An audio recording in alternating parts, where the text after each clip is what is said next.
What's going on, Samson Strength Coach Collective listeners? First of all, Happy New Year to everybody. Thank you for coming back and listening after our break. I know it's been a little bit of an extended break, but I appreciate you guys greatly for all coming back and listening once again. One of the biggest things that's exciting to me is the time that you have to refresh, recharge over the New Year break. And I hope everybody got what they wanted for Christmas, Hanukkah, Kwanzaa, whatever you may celebrate. I hope you enjoyed your time, and I hope you recharged, and I hope you feel good coming back. We got 5 days in basketball. We got 5 days off, which is unheard of. So I'm in a good mood. But getting to our guest today, we have Andrew Nilo on the episode. He is the baseball strength and conditioning coach over at Oral Roberts University, and the way I was introduced to him was through John Bloom, who we know is a friend of the podcast. I think he's a fan too. He listens. But when somebody like John Bloom tells me we have a high level strength coach that we need to get on, I need to get that person on immediately. And so obviously in this conversation, you'll understand exactly what he means by high level coach. Andrew's very detail oriented, but a down to earth person, which is exactly what the whole of strength and conditioning is about, is combining the science with the art of strength and conditioning and understanding how to implement those things and get a high level product out of your team. And so we dive into all of this in the episode coming up. It was really fantastic to have him on, and I appreciate him greatly. And to you, the listener, as always, thank you for listening, and I hope you enjoy.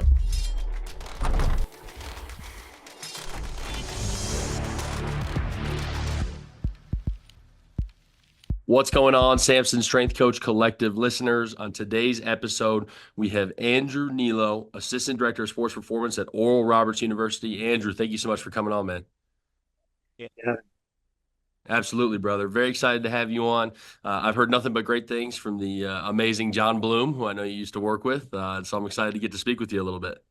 Absolutely. Yeah, great guy, great family, great morals. Haven't met much of many people as good as him. So Oh, that absolutely. always means something when John Bloom's giving you a compliment. It means probably you're doing something in the right direction. If you get the John Bloom seal of approval, you're on the right track. That's Yeah. 100% true.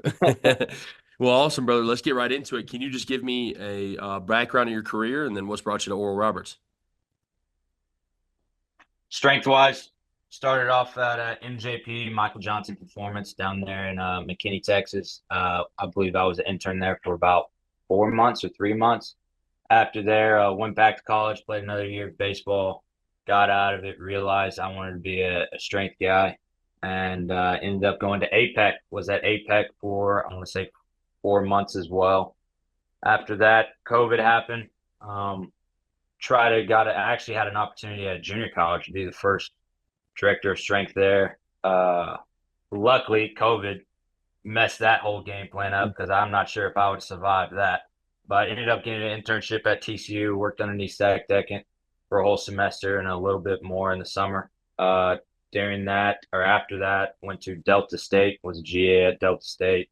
After that, got a job at Missouri State, was at Missouri State for a whole year, and then decided to come over here at Oral Roberts, and then going into my third year here at ORU. Awesome, man. Well, I got a question for you, just right off the top of my head. Something I've noticed is that with strength and conditioning coaches, a lot of them are former athletes, right? But they typically don't have a problem with kind of branching out to other sports. But I've noticed with baseball, almost always a baseball strength coach typically played baseball. Is there an allure to the sport? Is it just the culture of it? What's the pull for you? That's a good question. I've thought about going football, but I don't think I'm crazy enough, to be honest with you. I like the loud and rowdies, but I can't be loud and rowdy for 6 hours every single day. Yeah. I'm a baseball guy, cut through and through. They're different, weird. Just go talk to a left-handed pitcher, PO, that goes spends half his time in the bullpen. They're entertaining, but then most of all, it's like 50-50 split. Those guys are either don't love the weight room or they're going to absolutely hate it. There's really no in between. And I've always kind of preferred on coaching people on how to pull the reins rather than hit the gas. Uh, but yeah, baseball guys, I just naturally attracted to them. We speak the same lingo. We have the same slang majority of the time. And it's easier to connect at a different level. I have to imagine, right? And obviously, I'm an absolutely dog water basketball player, right? I played football and wrestling and all the grappling sports, so I don't usually get to get embraced within the basketball culture besides learning it a little bit. How has playing baseball helped you in your career, especially working with baseball now? Uh, it helped me a lot, especially as an athlete. Like I kind of figured out I wanted to be a strength guy kind of early on. That's a lie. I wanted to be a PT guy. And then I got in biology genetics. And I found out real quick that I wasn't going to survive that class. So I was like, yeah, let's go coach lifting weights. I'm developing in the strength world, especially with MJP, taught me a lot about slings, fascial slings, and how the body kind of operates. I kind of figured out the true feelings and true sensations in order to produce outputs. And it really helped me understand the game at a deeper level. Because baseball, especially now day and age, it's so analytically driven. Mm-hmm. It's like if you look at some of the highest level athletes, they care about numbers, they care about data, or they don't care about it at all. Like you hear that term, like he's so dumb that he's good because he doesn't think about anything, right? But then usually somebody on the opposite side of the spectrum, where they're looking at every single degree, every type of spin rate, every horizontal, vertical breaks or K-vest, like everything is so systemized and data driven to where it helped me understand the game at a higher level. So now it's like I can translate that to athletes from a physiological standpoint into the data standpoint of marrying the two. And honestly, just it helps me get by it, right? Like I'll go, the guys don't know this, but I'll go in cages every now and then and take some hacks. Just one, because I miss it. And then two, it's like it helps me understand the purpose and the feelings and sensations of what I try to chase on a little bitty sprinkles of kind of what we do in the weight room. But I think it helped quite a bit, especially when you're an athlete, when you can speak the same lingo as a sport.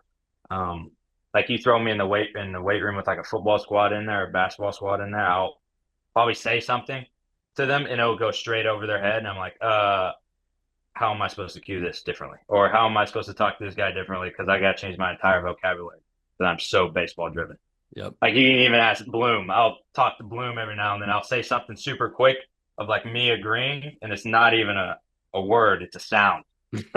And he was like, "What?" And I'm like, "Yes, I'll be there. I'll see you then." But I think it just helps with the relationship standpoint as well. But I mean, that makes complete sense to me, especially, who I got exposed to was Darby Rich on the basketball side. As a former basketball player, he was able to really translate things and put it into much better terms than I could, right? And so I would just rely on the players liking me and buying into me just for being Connor Agnew.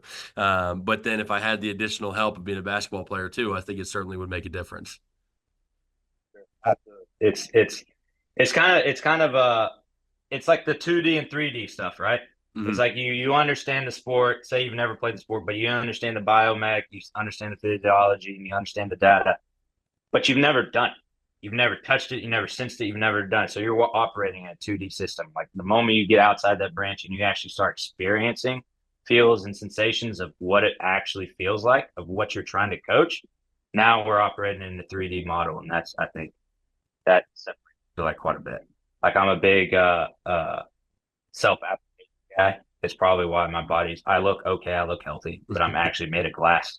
Um uh, uh but self-application I think is probably one of the best things, and especially if you go out there and try to practice the sports. Like I work with soccer as well, and my closest thing I have to talking about soccer is back when I used to play FIFA in college, Mm-hmm. a video game, and I'll like know some verbiage and stuff just based off the video game, and now have GPS meetings with our head soccer coach. And I'm like, I'm not sure what drill this was, but this was very taxing because of X, Y, and Z. And then we'll have to sit there and there's like just that barrier of language.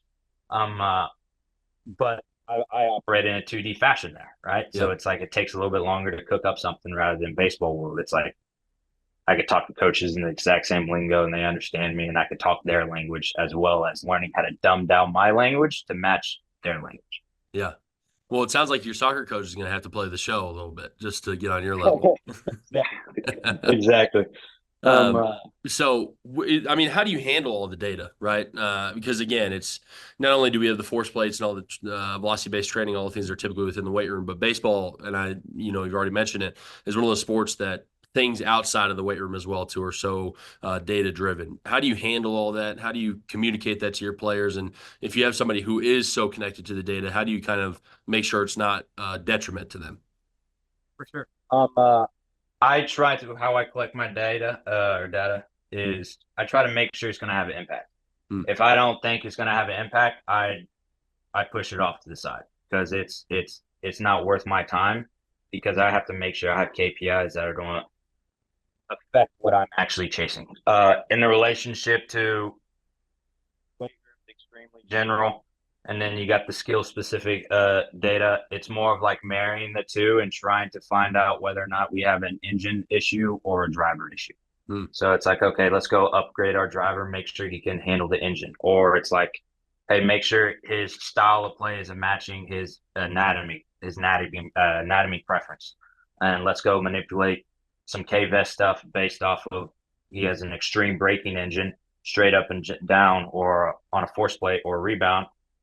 Let's go make sure he's utilizing said brakes in order to produce his 7,000 watts that he's displaying on the force plate and making sure he's able to get in setting or however we try to manipulate that in order to drive up K-Vest, Blast, or 6 tool or whatever we're operating on in the baseball world. So it's kind of a blend of both, but I think that alone, like, I don't care how strong you are or fast you are. Like I care about what happens on the field. Now, don't get me wrong, we don't operate at a very high level in the weight room because it matters because but it's on the field. I go to a lot of our like about 75 to 85% of our individual working cages. I watch guys throw pins. I videotape a lot of stuff because at the end of the day, that is what I'm trying to manipulate.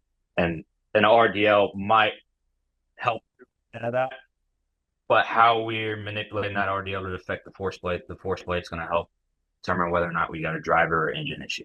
So, and that alone, there's a lot of data. I'm fortunate enough to where I have some interns and I have a assistant to where they put in my very general data, and I spend about 90% of my time looking at sport specific data and then trying to figure out how to manipulate. Because if I didn't have intern or didn't have an assistant as well, I ought to probably track that much stuff in the weight room. So this is like, hey, here's a VBT dude, light up a radar gun. Here's a jump mat, jump. But I'm gonna coach the absolute daylight out of my force plate. Not to say coach, but more like, hey, jump high and fast. That's about it. But be there so I can drive intent. Because that's what matters, and that's all I'm gonna really look at in that span of it. But just understanding the weight of your KPIs, and then making sure your athletes understand that help. Like for example, I do swing radar stuff, and I do a lot of opposite side swings based off of decrements, based off of velocities, based off of constraints. And I'll have guys swinging for four weeks, tall kneeling on both knees, opposite side. And they're like, dude, why am I doing this? And I'll bring up K-Vest. And I was like, see this braking system you have on the actual swing of what you do? Your braking system sucks. And you lack internal rotation on this. However, you display 30,000 braking RFD on the force plate. You can't express it in this way because you can't even you can't accelerate the opposite way. So what makes you think we can stop the opposite way? Because it's almost the same thing. So we're just going to accumulate volume, build intent, then you throw them on K-Vest, and then green lights start popping up. They're like, oh, yeah, like I'm actually riding my wave. I'm slamming on the brakes so I can have a recoil effect all the way up to my back or my hands. So that's big. And then once those lights go off, dude, they'll run through walls for you. Yeah. That was certainly gonna be my next question, was just, do you feel like that extra specialization really has them more bought in because they know that you're really looking at directly what they need as an athlete versus just a very general program? For sure. Absolutely. Now as that specialization gets higher on, I will only start occurring for my transfers that I need to be nails that are like 1 year guys and they only got 1 year left, or it's like my upperclassmen. My freshmen or my guys that got 3 years left or 2 years left, it's like, hey, we're gonna hammer this low hanging fruit because this is gonna help us out in like next season or next year. And in reality, it's like we kind of have an idea of who our main 12 guys are. Yeah. So not saying that everybody's not priority, but like we need to get moving right now because in reality, 4 months isn't a lot of time before we start season. But them understanding that and them seeing it and understanding the process of it, I think it makes them mature, makes them understand it, and then they can look around and see what's actually happening. Then they're like, okay, yeah, this guy needs to do some really weird stuff. You can ask a lot of people. We do some probably not popularized, or it is popularized or whatever, but they might get a weird look. But they get here, I give them a talk. Be like, hey, dude, buy in. Here's a game plan. X, Y, and Z. Do my stuff well. Do it right, and we're gonna have fun. Mm-hmm. Like today, we touched a barbell today for like 15 minutes. The rest of the stuff was like just sprints, jumps, and we dunked at the end for like I like yeah just building that environment so they can thrive in, because the adaptation, and depending on what adaptation you're chasing, the outputs will occur if they understand the purpose of it and they're having fun with it and they actually see progress. Mm. And so, I mean, I think it's just 100% realistic, though, like you're saying, with those one-year transfer guys, especially on my side. Like, I know if we're bringing in a fifth-year senior, he's probably going to be playing for us. There's not he's just going to ride the bench, and we recruited him just because he's a vibes kind of guy. Like, that doesn't usually work. And so his program certainly has to be different. Have you noticed, especially since the NIL came to fruition, that it's a lot more of kind of 1 year and very specific, having to get these guys ready within the 4 months, like you're saying? Yes, but no. Maybe if I was like at the SEC level, where I'm making $200,000. But here in the Summit, or you really don't run into that big of an issues. Now we'll have transfers that are like your fifth year guys that maybe split time at a SEC, or their coach got just straight up told them like, hey, we got a guy coming in, you're probably not going to play, and then they just so happen to pop in with us. Not much changes. It's still the same approach of what you just said a second ago. It's like, what can I give this guy to get him better, and or let's just keep him healthy and make sure he plays at what he's capable of playing at for the past 3 years of what he already did. Because if we have 80% of that, then we're in a good spot. Yeah. So then it's like, hey, do I throw these different means at him? Can I pick up what kind of means he's already been exposed to? And even then, you got about a 3-week window of understanding what he's already been exposed to actually harvest at a true adaptation to hopefully build on top of the in-season span of it. But you kind of have to decide quick to where it's like, hey, do I want to press this? Do I want to try to level up this guy? Or do I just want to keep this guy healthy, keep him happy, and keep him on the field? So it kind of comes up to the coach as an individual on how do you want to approach it.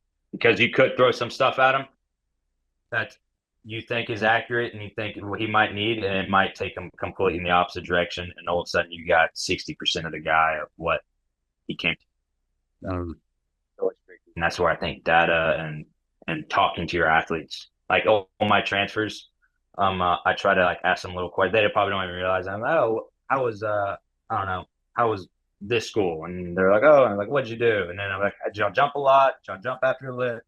Jump, like move up and down really fast. And usually I can kind of pick out, I was like, okay, this guy probably did some type of banded oscillatory, or he just did a normal 5-3-1 or a foundation program, or however you want to cut it. But help on the skill side of it, to where it's like, yeah, I can watch it. And I'm like, yeah, this guy lacks pelvis control. Like he hikes, he can't stay stacked, and he can't rotate. He's on a modified foundation program, and he's going to get better. Yeah. That's just how that operates. I don't care if you're a fifth year senior or not. That's just how that's going to work. But let's say if they move pristine and all that stuff, and they're a part of a really good program, now it's like, how do I want to cook this cake, or is this cake already good enough and we just got to reheat it? Yeah. Those are the nice ones, right? Like, because we had a fifth-year senior come in. He was already. Our coach is very big on the body transformations, right? And he came in. He's like, I'm not really worried about his. I'm like, I'm not either. Like, we're good, right? He's already had a fantastic strength coach previously, and those are the ones that are a little bit of a gift. I always love having those guys come in, and I certainly appreciate it. Absolutely, it makes your job easier. It makes it less stressful. Oh, 1,000%. And so, okay, I'm curious about this as well too, because basketball season can be long. I think it's technically the longest singular sport besides track and field, where there's not a split season. Now, obviously, baseball has fall ball, and then you actually play your full competitive season. How do you kind of stay mentally fresh, and how do you make sure that you are just energized for the full season yourself as a coach, playing all these games? Uh, I myself. If you had asked me that question 4 years ago, 5 years ago, like when I talked about earlier in this podcast where I was like loud and rowdy, and I found out like I'm not a football guy, dude. Mm-hmm. Like, stop trying to be a football guy.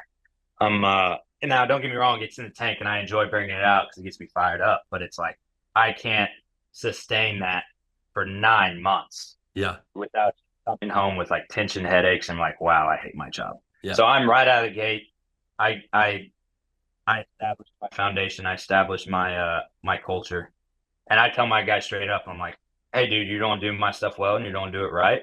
If not, we're gonna have an issue, and or there's a reason why you're not doing it well. So I gotta make sure I can do my job at a high level in order to fix it. But I treat them like professional baseball players, dude.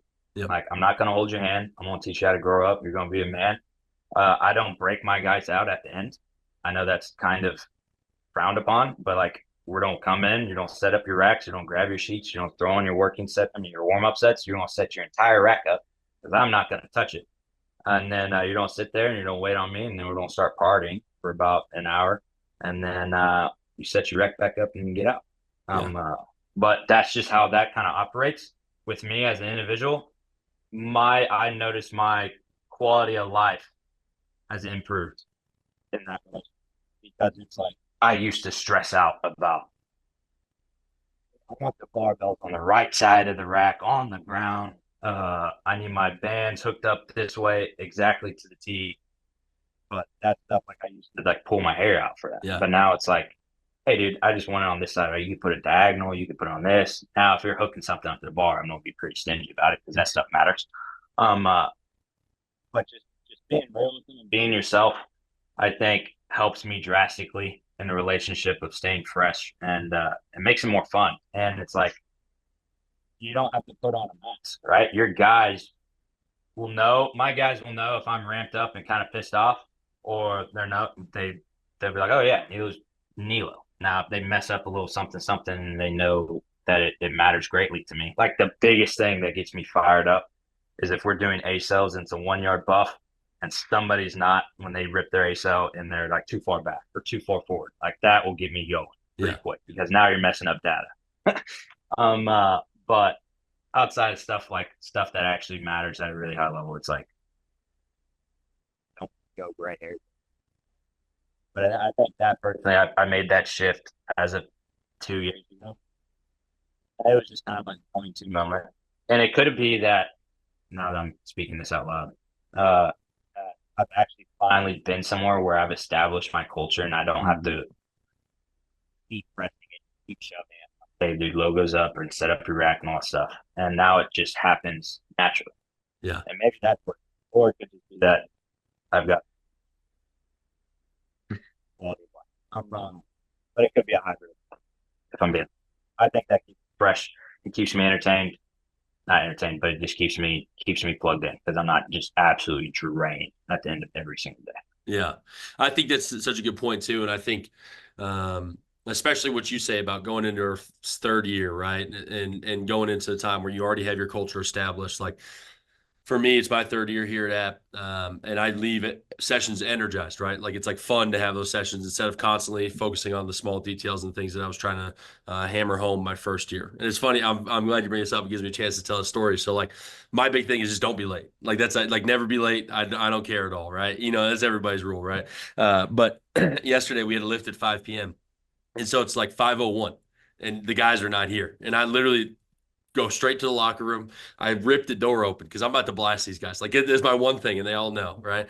And then our head coach is standing there, and the rest of our coaching staff is standing there. They were having a team meeting they forgot to tell me about right beforehand. So I literally like go to rip the door open and like just absolutely blast these guys, and they all look up at me, and I just had to stand to the side, like kind of like quietly, and then like, all right, let's go lift.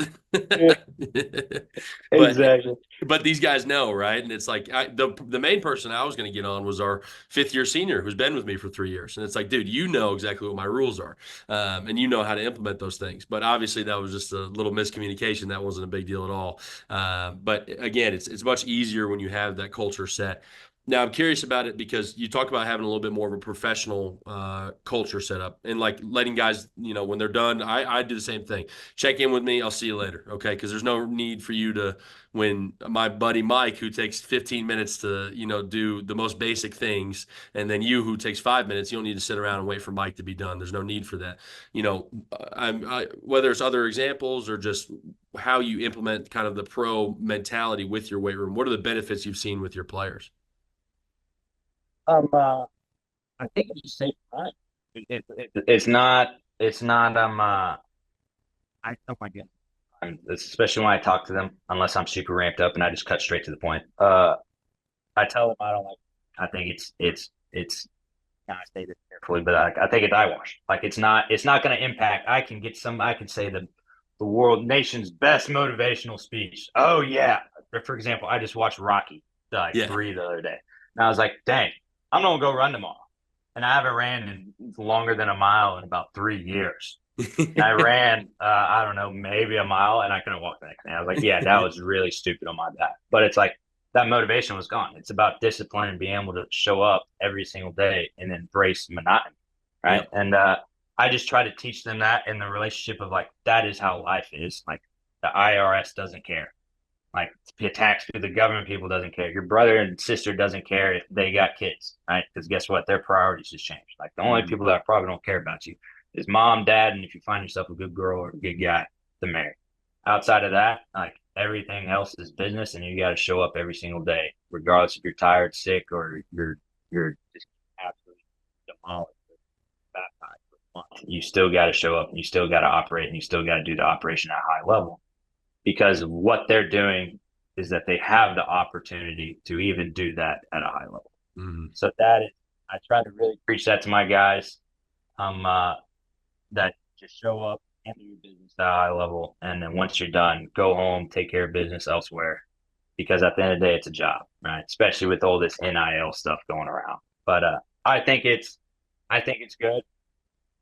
Question, I think they respect you because I think as you get mature as an athlete, you start to see like if you see a freshman, you give him ramp up speed, say you might fire up that guy for maybe a week, 2 weeks, Yeah. maybe a month.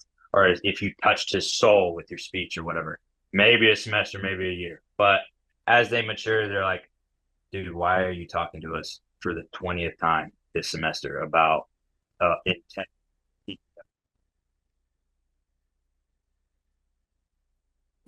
Make sure you show that you're passionate about it and you care about it. And after that, coach them up a little bit, point them in the right direction, and let it flow. Like let it happen. Because then, if they care about what they're doing, it's gonna show, and it's gonna be really hard not to care about with what you're doing if it's working. Mm-hmm. Like program working, like training is big. Especially when you start seeing numbers go up, it's like it gets you ramped up. Um, that I think that helps in the relationship of them understanding that you're real. You're a real guy. Yeah, I Go ahead. Sorry about that. no, all good. I agree 100%. And especially on the motivational speeches aspect. I used to like when I was, my first year, my first team, I had cheerleading, right, at Tennessee. And so like every other strength coach in existence.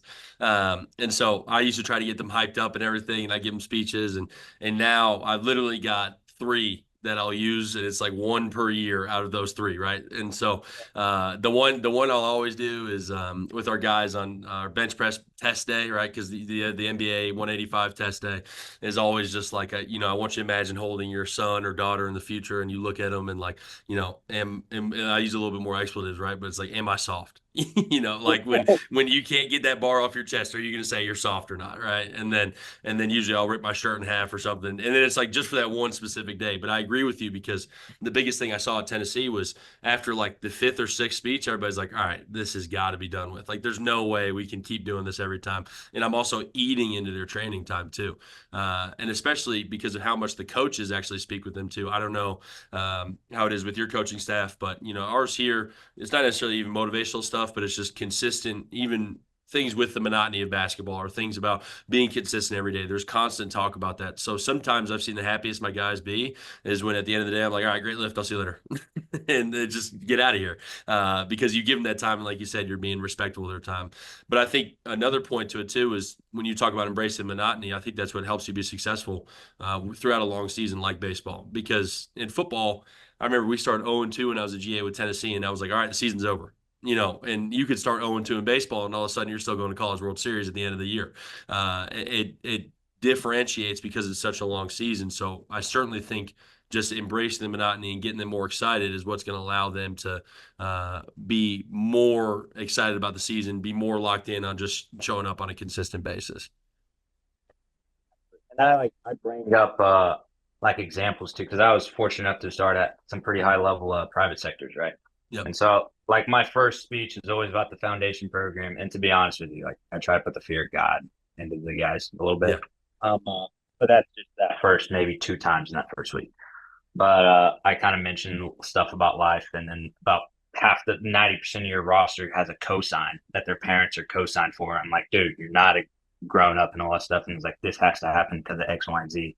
But I start bringing up like these big names where it's like for example, we got Ryan Helsley in here and Hauser, Adrian Hauser, full time human beings. They're in here 5 times a week. Yep. Monday, 3 hours. Do you think a 30-year-old wants to spend 2.5 hours in the weight room, foam rolling for 30 minutes, lifting, doing some prep for 30 minutes, lifting for 30 minutes, and doing some type of special cool down that he was designed? Probably not. He probably wants to be home and with his kid or his wife or something, but it's his job and it is his duty. And he has the opportunity to play a game that 1% human beings happen.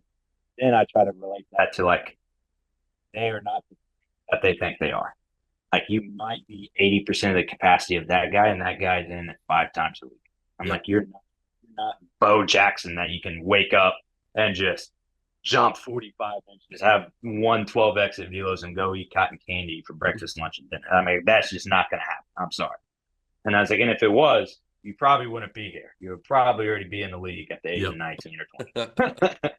So like having that little switch kind of go off and them to understand that if you want to do this for a long time, like this is how, like in one of those guys, like I'll have my pro guys, they'll come back to me after they get drafted and they'll come back and they're like, hey dude, I really like, oh, you're no longer the big fish, huh?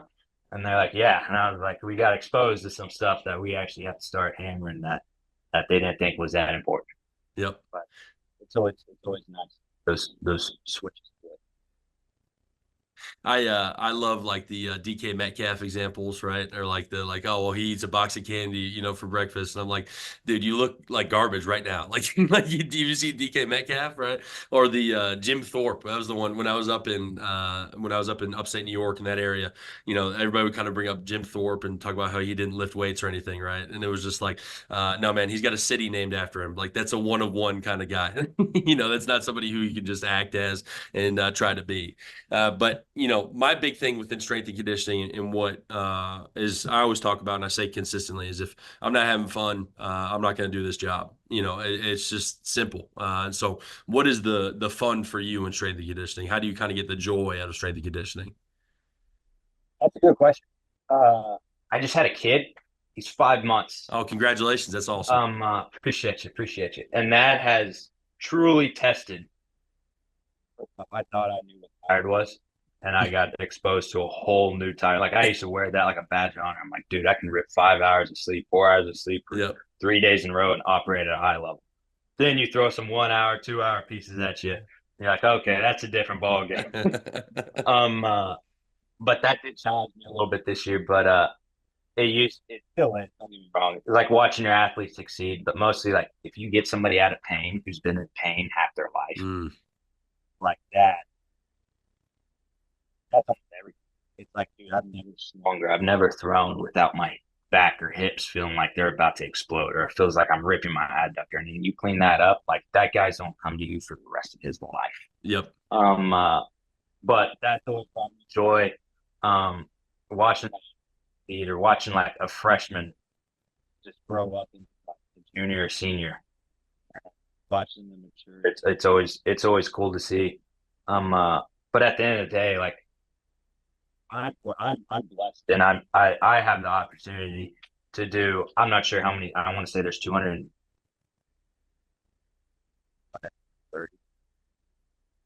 baseball fields out there.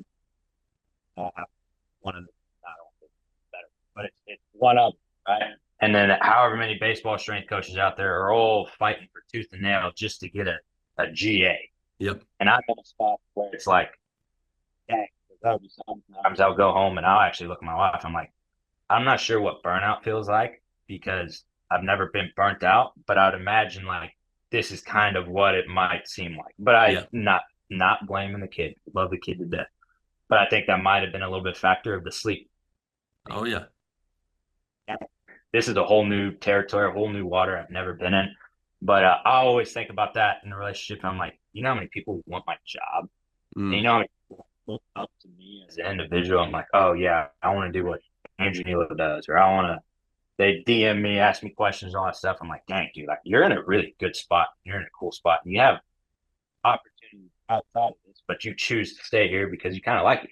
Yeah. But that's always kind of brings me back into happiness and enjoyment and fulfillment today. And then it's like college sector. I think relationship to like private sector school.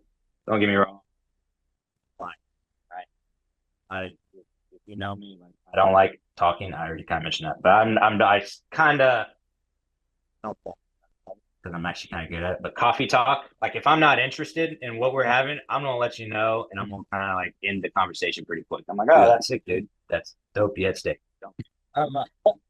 But that's kind of what private sector kind of is, and I kind of found that out when I was in a little bit in it. I'm like, I'm not a private sector guy, and then I got exposed back to college, and it's truly building something, and everybody's facing one goal. Yep. Like, professional level, good. Don't get me wrong, but it's also like that's almost individual training, and it's almost private sector. But now you're dealing with $40 million human beings that can tell you no. Yeah. Let's say it. Mike Trout says, hey, I'm not going to RDL today. Who are you to tell Mike Trout he's not going to RDL today? Yeah. I'm like, yeah, dude, sure, bang it. Go do whatever you want to do. I'm not going to argue with you. You probably know what your body wants the best, even though like I have this really high projectability on. I think I know what you need, but you don't want to do it. Whatever. Sure, go do it. Yeah. But I think it's